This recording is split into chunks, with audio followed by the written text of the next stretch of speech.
Idza ammanal imamu fa'aminu. Kalau imam mengucapkan amin, maka ikutlah kamu wahai makmum mengucapkan amin. Ghairil maghdubi alaihim waladdallin. Tak boleh, imam belum. Ini itu mesti paham hadis. Idza amanal imam, imam dulu kata amin, baru makmum boleh amin. Boleh. Okey, kita ulang balik. Untung tak dalam sembahyang. Ihdinas siratal mustaqim siratal ladzina an'amta 'alaihim ghairil maghdubi 'alaihim waladdallin. Amin. Itu baru betul. Idza ammanal imam fa'aminu. Kalau imam sudah mengatakan amin, barulah makmum ikut mengatakan amin. Man wafaqa ta'minahu, siapa yang lafaz amin dia bersesuaian sejalan dengan lafaz amin malaikat, ghufira lahu ma taqaddama min dzambih, maka diampunkan segala dosa-dosa dia yang telah lalu. Itu hanya diperolehi oleh orang yang solat berjamaah di masjid. Itu rahasia yang pertama. Sekarang banyak makmum ni dua salah dia. Yang pertama, dia tidak ikut imam, dia mendahului imam. Ghairil maghdubi alaihim waladdallin. Ini namanya makmum Valentino Rossi. Dia nak cepat aja. Yang kedua, dia tak ikut bersama makmum lain. Ghairil maghdubi alaihim waladdallin.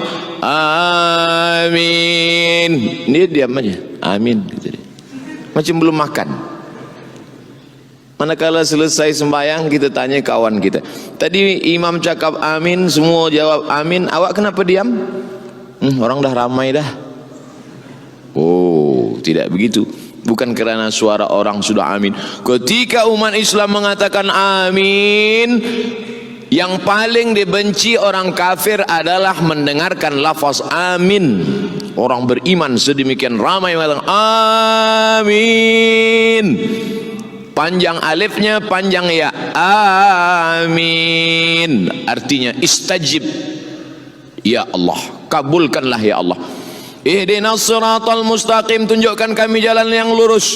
Siratal ladzina an'amta 'alaihim, jalan yang pernah kau berikan kepada mereka 4 orang. Minan nabiyyin, nabi-nabi, was-siddiqin, orang yang benar, jujur, amanah, wasyuhada, orang yang mati syahid, was-salihin. Ghairil maghdubi 'alaihim, bukan jalan orang Yahudi, waladdallin, bukan jalan orang Nasrani. Maka seketika itu semua orang berkatakan amin, bergoncang tiang arsy, bangkit kemarahan orang kafir, menang orang beriman. Maka yang selama ini lemah, yang selama ini tak kuat mengatakan amin, selepas ini katakanlah amin. Adapun lafaz yang tak betul, salah. Waladdallin. Amin. Amin, percayalah. Amin, percayalah. Amin, jujur. Maka Nabi Muhammad itu bergelar Al-Amin, jujur.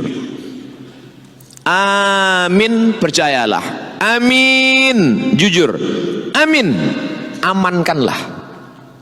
Amin, amankanlah.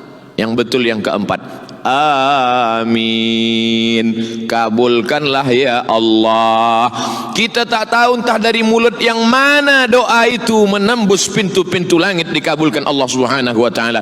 Mungkin mulut kita tak dikabulkan Allah sebab banyak makan riba, sebab banyak caci maki, hamun, sumpah serapah, sebab banyak ribah, menceritakan aib orang lain.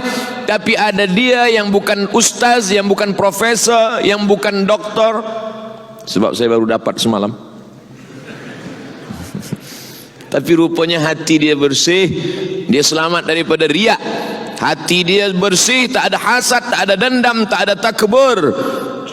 Dia manusia biasa, dia tidak popular, dia tak ada akaun di youtube.com. Dia tak ada follower di Instagram, tapi hati dia tulus ikhlas. Mungkin sebab mulut dia itulah doa kita dikabulkan Allah. Dia hanya berkata amin. 1000 orang solat, yang 99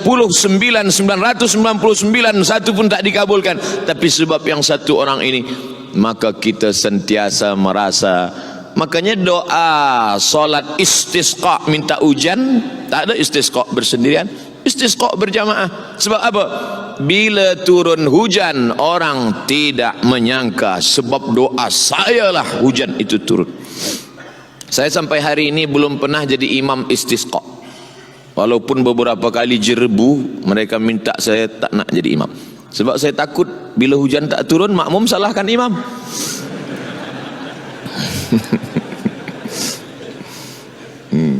Tapi kalau makmum tu mengaji, dia faham, dia takkan salahkan. Sebab tak tahu entah dari mulut yang mana doa tu dikabulkan Allah. Maka berjamaah. Kalau hujan turun, dia tak, oh, sebab saya lah maka hujan ini turun. Cuba kalau bukan saya yang imam, mana turun? Iya kalau turun, kalau tidak. Oleh sebab itu maka ini hikmah yang pertama. Sampai hikmah berapa Ustaz sampaikan malam ini? Saya tak tahu hikmah yang keberapa. 60 minit habis. Sesuai yang tertulis 600 ml. Lepas itu kita jawab soalan 15 minit. Lepas itu kita akan berdoa bersama-sama. Yang kedua, ketika kita solat berjamaah nampak kaki imam, apakah iftirash atau tawarruk? Tawarruk, maaf beribu maaf cakap. Tawarruk rasa-rasanya tak boleh nak dicakapkan, tapi kerana masalah fiqh saya sebut juga. Tawarruk dari kata warik. Warik, maaf kalau silap salah, maknanya punggung, menempelkan ke lantai, maka disebut tawarruk. Yang kedua iftirash. Iftirash dari kata firash. Firash artinya tikar, menjadikan tapak kaki kiri menjadi tikar. Kita tak tahu apa itu duduk iftirash, apa itu duduk tawaruk. Dari mana kita tahu duduk ni duduk iftirash, duduk tawaruk? Dari mata menengok kaki imam. Makmum saf pertama menengok kaki imam. Selama ini dia salah duduk iftirash dan tawaruk, dia betulkan sebab dia tengok kaki imam. Yang saf kedua menengok kaki makmum saf ketiga. Apa pula saf ketiga? Saf kedua menengok kaki makmum saf pertama. Saf ketiga menengok kaki makmum saf kedua. Begitulah terus menerus. Maknanya apa? Dalam solat berjamaah tidak hanya tentang masalah doa amin, tapi juga belajar gerak-gerak solat. Sebab hadis Nabi hanya bercerita tentang kalimat, tapi bagaimana praktiknya nampak mata dari Nabi. Nabi sembahyang ditengok sahabat, sahabat sembahyang dilihat tabi'in, tabi'in sembahyang dilihat tabi'in, tabi'in salat dilihat tabi'in, tabi'in salat dilihat imam mazhab, imam mazhab salat dilihat muridnya, sampailah kepada guru-guru kita, sampailah kita sekarang. Mustahil orang yang solat berjamaah itu letak kakinya salah, kerana dia tasalsul birriwayat bisanad, dia tengok dengan kedua matanya sampai kepada Nabi Muhammad sallallahu alaihi. Maka tak boleh orang masuk Islam. Dari mana awak belajar solat masuk Islam? Saya beli buku tuntunan solat, saya baca sendiri, saya solat sendiri. Salah. Jangankan geraknya, jangankan angkat tangannya, jangankan letak tangannya, jangankan duduk tasyahudnya, jangankan gerak tangannya, bacaannya pun pasti salah. Manakala dia buka Quran, dia tengok tulisan alif lam mim, alif lam mim, tulisan sama, bunyi beza. Alif lam mim dibaca alam nasrah, alif lam mim tidak dibaca alam, alif lam mim. Dari mana dia tahu beza alif lam mim dengan alam nasrah? Dari telinga mendengar imam. Oleh sebab itu mendengar bacaan imam, alhamdulillahi rabbil alamin, ha, ra, Di situ banyak orang salah. Dipegang dada, tak bergetar dia. Itu huruf ha. Tapi kalau dia bergetar, alhamdulillahi lillahi hi. Dipegang dada, bergetar. Ha besar. Kalau tak bergetar, ha kecil. Kalau sedang mengajar, gosok gigi dulu. Kita khawatir dua kemungkinan. Kalau tak imam pingsan, makmum mati. Sebab itu maka ini adalah belajar. Maka orang yang niat solat berjamaah ke masjid, niat belajar. Man kharaja fi talabil ilmi, siapa yang keluar rumah dengan niat menuntut ilmu, fahuwa fi sabilillah, maka dia sama seperti orang yang berjihad fi sabilillah hatta yarji'a, sampai dia pulang ke rumah. Jihad. Subuh jihad, zuhur jihad, asar jihad, maghrib jihad, isya jihad, malam jihad. Tak betul. Mana aku pernah pergi jihad ke Rohingya? Aku tak pernah pergi jihad ke Uyghur. Aku tak pernah pergi jihad ke Palestin. Kenapa dapat pahala jihad? Sebab niat dia ke masjid bukan hanya solat berjamaah, tapi niatnya adalah belajar solat. Nabi, di bawah Nabi, sahabat, di bawah sahabat, tabi'in. Tabi'in tak berjumpa dengan Nabi. Kalau ada tabi'in berjumpa dengan Nabi, namanya sahabat. Datanglah tabi'in berjumpa dengan sahabat. Nama sahabat ini adalah Khabbab ibnul Arth. Khabbab ibnul Arth. Ya Khabbab, ya, engkau pernah sembahyang bersama Nabi? Ya, saya sahabat Nabi, ikut perang dengan Nabi, salat di Masjid Nabawi bersama Nabi. Oh, kata tabi'in, Nabi itu kalau salat mulutnya bergerak atau diam? Salat zuhur, salat asar, salat yang tak berbunyi. Kata tabi'in, sahabat Khabbab ibnul Arth menjawab, Nabi kalau salat mulutnya bergerak. Dari mana engkau tahu? Dari mana engkau tahu bahwa Nabi kalau salat itu mulutnya bergerak? Kata Khabbab, bittirabi lihyatih, aku tahu mulut Nabi bergerak sebab janggutnya bergoyang. Bismillahirrahmanirrahim.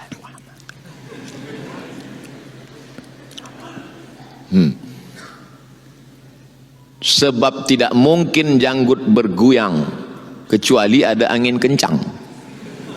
Tapi rasa-rasanya di Masjid Amirah Hajjah Maryam tak mungkin janggut bergoyang sebab tak ada kipas angin. Dari mana sahabat tahu? Sebab dia nampak janggut bergoyang. Janggut bergoyang sebab tulang dagu bergoyang. Tulang dagu bergoyang sebab mulut melafazkan Bismillahirrahmanirrahim, Alhamdulillahirrabbilalamin. Sekarang banyak orang solat mulutnya diam. Udah mulut diam, mata menengok lampu pula. Cantiknya. Salah satu yang menjaga kekhusyuan hati adalah dengan melafazkan. Beza antara membaca, dalam bahasa Melayu membaca, tapi dalam bahasa Arab beza antara membaca bergerak mulut dengan tak membaca. Kalau mulut membaca bergerak, Assalamualaikum, namanya qiraah. Tapi kalau baca mulut tak bergerak, mutala'ah. Mutala'ah artinya tala'a yutali'u mutala'ah, mata menengok tapi mulut tak bergerak. Sekarang banyak orang disuruh qiraah tapi yang dia amalkan mutala'ah. Salat bukan mutala'ah tapi qiraah. La salata, tidak sah salat liman lam yaqra' bi Fatihatil Kitab, bagi sesiapa yang tidak qiraah, bukan mutala'ah, bukan mutala'ah tapi qiraah. Makanya orang yang qiraah salat zuhur asarnya pasti lama. Bismillahirrahmanirrahim, wadduha wallaili idza saja. Tapi janganlah dengar macam itu pula. Tapi jangan pula sampai pakai lagu macam qari. Bismillahirrahmanirrahim. Biasa, jangan terlampau cepat, jangan terlampau. Sebab bila kita baca di mulut pasti satu nafas satu ayat. Bismillahirrahmanirrahim, Alhamdulillahirabbil. Tapi kalau tak dibaca di mulut, satu nafas satu Fatihah. Satu nafas 3. Satu nafas tu boleh isinya 3. Iftitah, Fatihah, ayat. Itu namanya Johan. Oleh sebab itu maka solat ini adalah niatnya untuk belajar kepada imam. Kita tengok bagaimana imam mengangkat tangan, bagaimana imam mengangkat tangan, Allahu Akbar, Allahu Akbar, hatta yuhazi uzunaihi, sampai setentang dengan telinga. Allahu Akbar, setentang telinga. Tapi ada pula hadis mengatakan sampai mangkibaihi, sampai bahu. Betul, sebab Nabi banyak kali salat. Mazhab Syafi'i dia ambil sampai telinga, saya pun ambil sampai telinga. Allahu Akbar. Tapi ada pula orang sampai sebahu. Saya tak salahkan dia, sebab dia mungkin. Tapi bila kita tahu masyarakat ini mazhab Syafi'i, maka kita pakailah riwayat Imam Syafi'i. Sebab kalau kita pakai riwayat lain, nanti itu akan menimbulkan fitnah. Tak boleh masuk jadi imam di masjid ini tetamu siapapun dia, walaupun jubahnya 3 lapis, walaupun sorbannya sebesar entah sebesar apa.